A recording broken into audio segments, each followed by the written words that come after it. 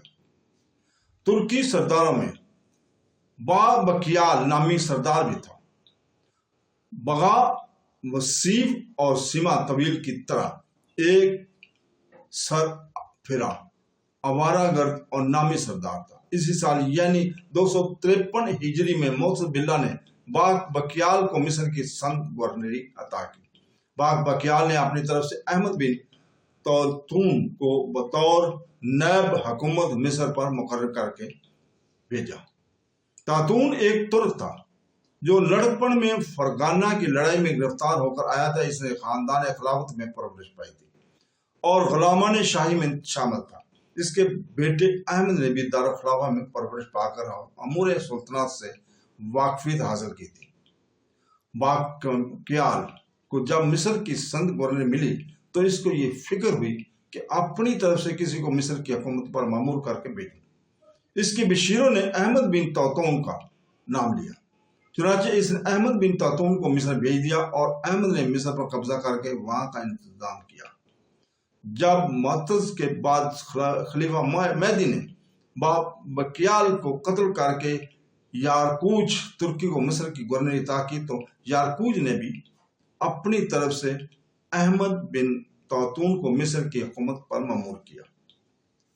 اسی طرح احمد بن طاطون حکومت مصر پر خوب مضبوطی سے قائم ہو گیا، اور پھر اس کی اولاد اور مصر پر قائم رہی اور اپنا سکہ مصر میں چلایا۔ غرض سن 253 سے مصر کی بھی خلافت عباسیہ سے خارج ہوئی ہی سمجھنا چاہیے، یا کم سے کم یہ سمجھنا چاہیے کہ سن 253 سے مصر میں حکومت طاطونیہ کی ابتدا ہوئی تھی۔ یعقوب بن لیث اور اس کا بھائی عمرو بن لیث دونوں سجستان میں تانبے اور پیتل کے برتنوں کے دکان کرتے تھے۔ کیونکہ اس زمانے میں خلافت کے کمزور ہو جانے کی وجہ سے جا بجا بغاوتیں اور سرکشیاں نمودار ہو رہی تھیں، اس لیے خوارج نے بھی خروج شروع کیا۔ ان کے مقابلے میں اہل بیت یعنی علویوں کی طرفدار بھی نکل کھڑے ہوئے۔ انہی میں ایک شخص صالح بن نصر کنعانی تھا جو خود اہل بیت کا دعویٰ کر کے خروج پر آمادہ ہوا۔ اس کے گروہ امرو، اسوا اور عوام الناس کا ایک گروہ جمع ہو گیا۔ یعقوب بن لیث بھی اسی گروہ میں شامل ہو گیا۔ صالح نے لڑ بڑھ کر سجستان پر قبضہ کر لیا اور خاندان طاہریہ کے ارکان کو وہاں سے نکال دیا۔ اس کامیابی کے بعد اس صالح کا انتقال ہو گیا۔ اس کے بعد درہم بن حسن ایک شخص صالح کا جانشین اور قائم مقام مقرر ہوا، مگر گورنر خراسان نے اس کو کسی ہیلا سے گرفتار کر کے بغداد بھیج دیا۔ صالح کی جماعت نے یعقوب بن لیث کو اپنا امیر بنا لیا۔ یعقوب نے نہایت ہوشیاری اور شجاعت سے کام لے کر اپنا قبضہ وہاں پہ مکمل کیا، اور محمد بن عبداللہ بن طاہر کے عامل محمد بن عداس امباری کو جو ہرات کی حکومت پر متعین تھا نکال دیا اور ہرات پر قبضہ کر کے خراسان کے علاقوں پر قبضہ کرنا شروع کر دیا۔ اسی اثناء میں فارس کے گورنر علی بن حسین بن شبل نے کرمان پر قبضہ کرنا چاہا۔ ادھر سے یعقوب بن لیث نے بھی کرمان کو اپنے تصرف میں لانا چاہا۔ علی بن حسین کے سپہ سالاروں کو یعقوب بن لیث نے شکست دے کر بھگا دیا، اور آخر فارس کے دار سلطنت شیراز پر حملہ آور ہو کر سن 255 میں شیراز پر بھی قبضہ کر لیا۔ اس کے بعد فوراً سجستان کی طرف واپس چلا گیا، اور دربار خلافت بھی ایک درخواست اس مضمون کو بھیج دی کہ اس علاقے میں بڑی بدامنی پھیلی ہوئی ہے، یہاں کے لوگوں نے مجھ کو اپنا امیر بنا لیا، میں امیر المومنین کا فرمان بردار ہوں۔ اس کے بعد خاندان طاہریہ سے یعقوب بن لیث نے بدرجیج تمام خراسان کو خالی کرا لیا اور خود قابض اور متصرف ہو کر اپنی مستقل حکومت قائم کی۔ طاہر بن حسین کی اولاد نے خراسان پر آپ تک مسلسل حکومت کی تھی، اس لیے خراسان کی مستقل اسلامی سلطنتوں کے سلسلے میں سب سے پہلے خاندان طاہریہ کا نام لیا جاتا ہے، مگر حقیقت یہ ہے کہ خاندان طاہریہ کا تعلق برابر دربار خلافت سے رہا، اور اس خاندان کا کوئی نہ کوئی شخص بغداد کا افسر پولیس بھی ضرور رہا تھا۔